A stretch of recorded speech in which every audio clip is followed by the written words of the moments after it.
In this episode, I'm going to give you 3 tips that you can implement today to make your writing sound more professional. Right after this.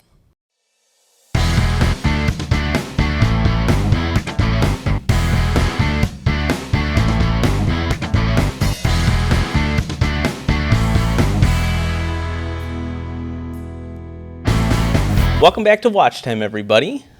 Glad to have you back. Yeah, so today's going to be a great episode because we're going to talk about something near and dear to Kathy's heart, which is writing. Yes. For those of you that don't know, my background is journalism.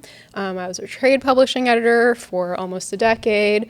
So that really is my forte. I'm not the one that's operating the camera. I'm the one that's writing the scripts and helping interview people and helping them come to life. So writing is really my my main skill that I do know pretty well.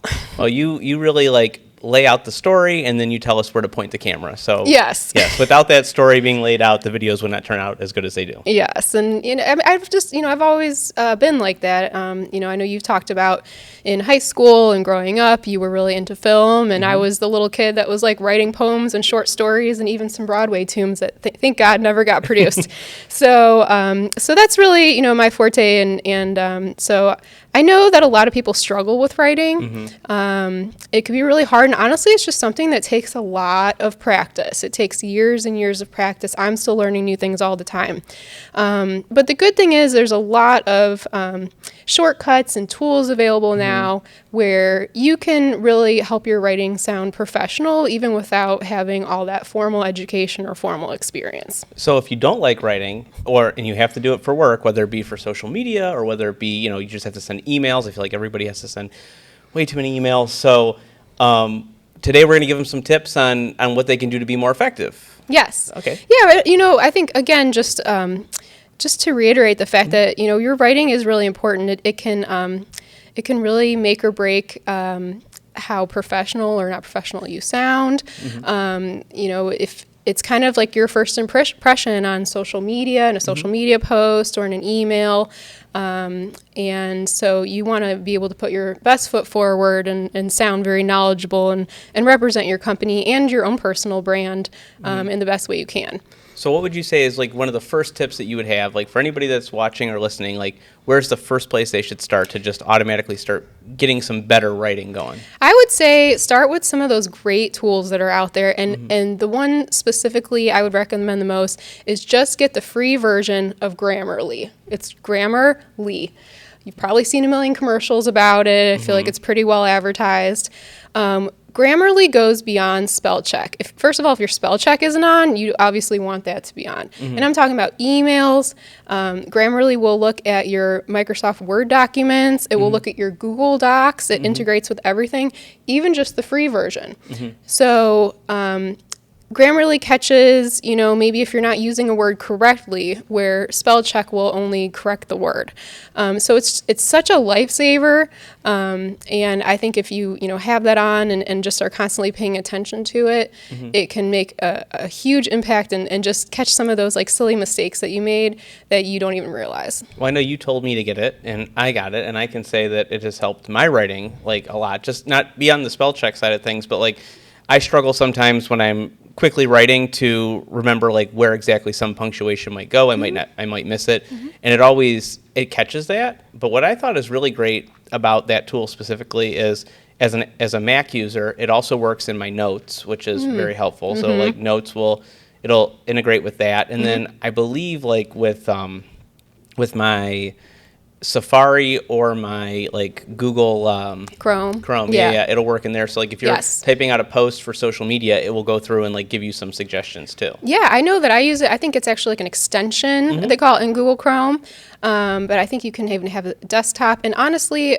if you want to go above and beyond and get the premium version, which I don't have, but I can kind of see the things that it's hinting at, I feel like that helps a lot with wordiness and phrasing and things like that. So even to take your writing to the next level. But I just think everyone should have the free version of Grammarly. It will help your life a lot. I did look into the paid version, and as of this time, so 2024, I believe you can get the paid version for a single user is under $200. I want to say it was like Per year. $155 per year. Yeah. And what's a hundred? You're welcome, Grammarly, for the advertisement. but what's $150 to like not embarrass yourself in front of a client or something in an email, or anything else you're writing Well, for some a of year? those premium features, which I think I've thought about it, and I'm still like going back and forth because you get so many free premium features. Like you can do it like 3 times a day, I think, right now. But what's really cool about it is I like that it'll look at that and then it'll basically say, this sentence is great, but it would be better if you reversed, Yes. reversed it. Yes. And so I think that that's like a huge thing that like I think that's worth paying for, because when I do say, okay, let's reverse it, most of the time, every once in a while, it'll do something that I'm like, I don't like that. But like most of the time, I'm like, wow, that does sound a lot better. Yeah. Than Just what clear, it did before. Clear, more concise, and sometimes you don't even know the reason, but you don't have to. You'll kind of just get a feeling for it. But I did want to touch on some other tools too. I would say, even something as simple as talk to text. If you're more of like a speaking person rather than sitting down and writing, and your brain works better if you're talking into your phone. I think is it an app that you can use on your phone? It depends on. I mean, I'm sure it depends Yeah. like which one you want to use. For me, I always use my Apple Notes, because then my Apple Notes will then go to my desktop, so I can Okay. just like do it on my phone, and then I can go to my desktop and like start editing it. Okay, so yeah, I mean, if that's a tool that you feel like helps you get your thoughts on paper a little bit more easily, I would encourage people to use that. Also, of course, there's the whole world of AI now, and I've continued to try to play with different platforms. I certainly have not explored them all.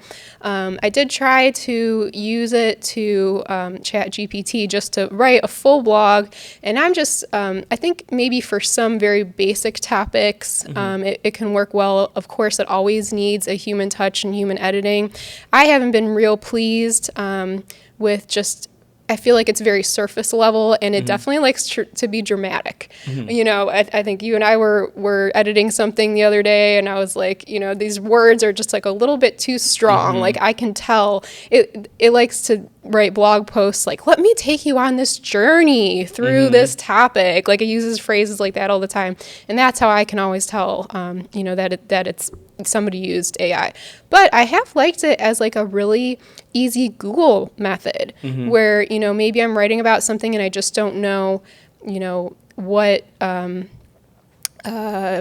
kind of, I don't know, like I was writing something about an EV charging station, and I just didn't understand how like all, the battery connected to the EV charger and everything. So I Googled that, and it's a lot easier, or I put it in Chat GPT, and it's a lot easier than Googling and then trying to find the information and then make sure you're phrasing it differently so it doesn't look like you're plagiarizing.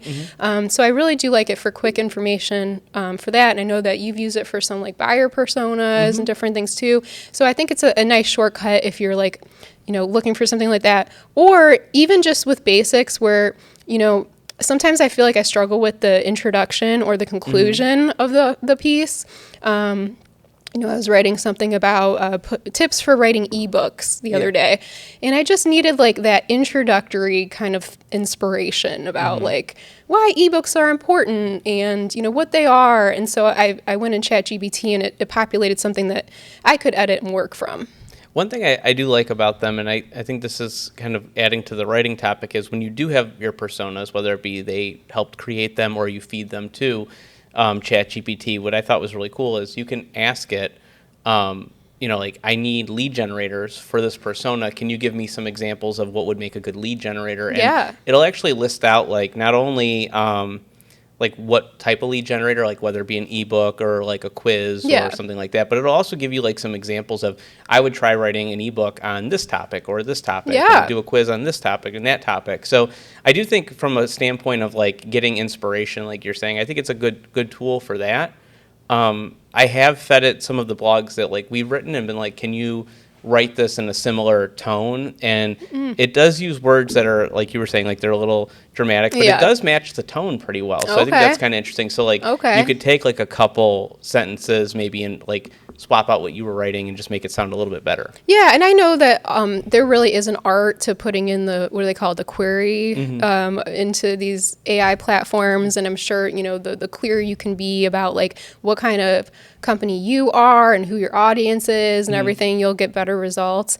But I definitely think there's a use for AI and like I said, lots of other tools. So find the tool that works best for your needs. You know, we're lucky to have all this digital support in this age, but again, everything needs a human touch at the end of the day. Yeah, I agree. I think and even when you do talk to it, I've noticed, just be forewarned, like you have to talk to it more proper. Like I remember I've written something and I was like, I wanted them to like make it like, you know, like I wrote it, I was like, can you write this? And I like wrote this little blurb and I'm like, okay, can you expand on that?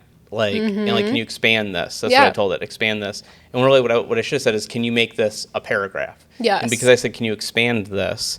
They said, oh, no problem. Let me explain to you why I did this. And it like would put out bullet points as to why it wrote it the way it did. And I was like, oh, so you have to talk to it like, you're not just like you're talking to anyone else. Yeah, no, you kind of have to talk to it like it's kind of dumb. So be warned.